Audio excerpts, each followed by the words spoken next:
Hi guys, we're back with another one of our product videos, and today we're going to focus on the new, well, it's kind of new, it's about 6 months old, the new speed shoe from Scott Sports.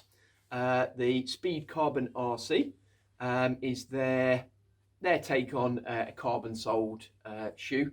Like everybody's got one now, you know. It started with Nike, Hoka came next, and then everybody just flooded the market. So whether you're New Balance or Asics or Adidas or whatever, if you haven't got a carbon shoe in the range, you're not really hit on it anymore.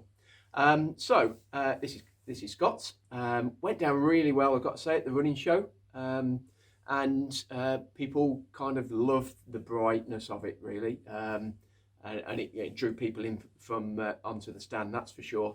But like maybe yourself, a lot of people have not seen it, touched it, felt it, know much about it. So we'll run through it pretty quickly. So unlike maybe the Nikes of this world, Scott have made their shoe with a little bit more stability. I've never run in the Nikes, but I've watched quite a few people running the Nikes, and when they go around the corners, it looks like they're about to snap an ankle. That looks like there's that little support on the instep that you can just see them folding over, which can't be good. You know, okay for some people, I'm sure. And let's face it, they were designed for elite athletes at the end of the day. But in my view, not really suitable for every type of runner out there. And the difference with Scott is, in effect, that they've seemed to have designed a shoe around a standard supported, not supported, but standard neutral shoe with a little bit of support in it. Very similar to how the Hoka have gone about theirs as well. It feels like a normal shoe. It doesn't feel like you're perched on top of a tower, and it doesn't feel like you can't turn around in the corner because you might just fall over. So you've got normal, nice kind of wide planted base. One thing that a lot of people notice straight away, Scott have got a massive rocker. Now, this rocking thing is, it's not particularly new to shoes. Scott have been doing what they used to call an e-ride system for, I don't know, 8-9 years. Hoka do it in theirs quite a lot, and a lot of other people are doing it in their shoes. And the whole idea of it is it's to transfer you from a heel strike through to the forefoot, nice and smooth, whether you're fresh or whether you're feeling absolutely knackered. Scott have gone for a massive rock on theirs, and at first, to be honest, it feels a little bit weird when you just stand around. It feels like you're going to tip back or tip forward. It doesn't feel very kind of normal. But pleased to say that as soon as you start running in it, it just disappears. You don't notice it one little bit. So which is a kind of quite pleasing, really, because it would be a bit weird to run in. You've got a full plate all the way through, and what's perhaps slightly different is that Scott have actually gone and outsourced the plate to a specialist company, and they're really good, technically, making plates that feel quite supple when they are when they're just standing still or not being moved much. The faster you go, the more it gives you back.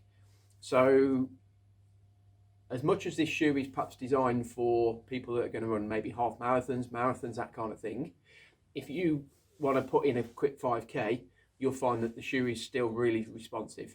Will it be as fast as a Nike? Probably not, no. But it will still be faster than your standard trail road running shoes.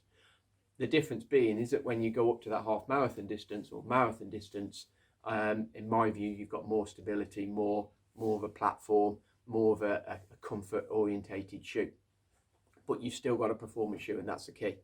Weight wise, super light, 215 grams. Compare that with a Hoka, 240 or 239 grams, I think it was, Tracy. 239 grams, so even lighter than a Hoka, and that's not heavy. And you can see that the mesh is really super thin. You know, you can see my finger through it pretty much, and that's all the way down to the toe. The tongue is a little bit stiff, although it's very thin.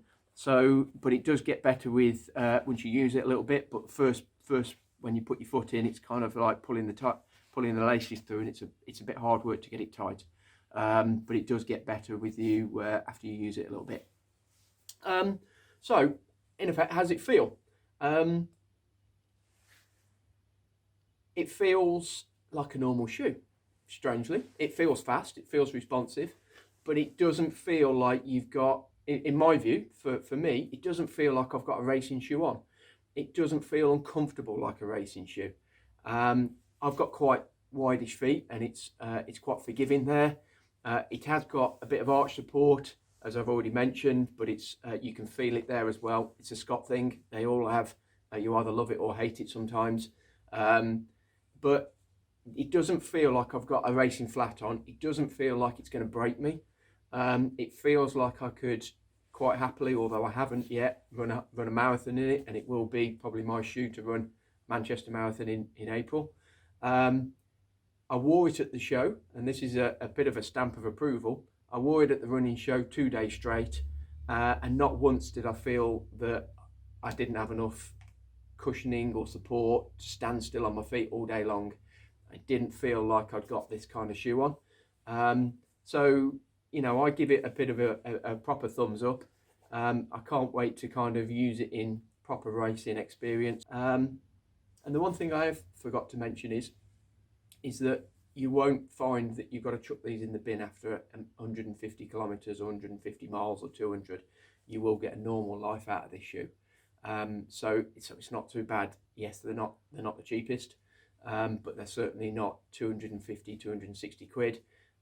You'll pick these up at the moment for around about that £150 mark, which is a great deal for a cutting edge performance shoe. So you know, once we've done a few more tests, we've done a few more races, we'll perhaps post up another video and let you know what we think. But up to now, thumbs up from me.